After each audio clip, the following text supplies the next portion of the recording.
In this video, I'm going to show you how you can change your Google account password. So let's jump into it. So what you need to do on your iPhone or your Android, go to any Google app. Now I'm going to load up Google Chrome, but you can load up Gmail or the Google app. So once you're inside the Google app, make sure you're logged into your account. You then need to click on the profile icon, which will be in the top right hand corner. Now once you're here, you want to then click on manage your Google account, and that will take you inside of your Google account inside of the settings. And from here, you can then go to security. So click on security, then scroll down a little bit, and here what you'll see is password. Click on password.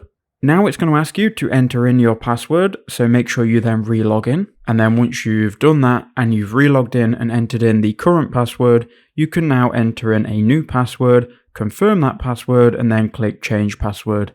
That's all you have to do. This is provided you know the password already. If not, you are going to have to click on the reset password button, which I will explain in this video on screen.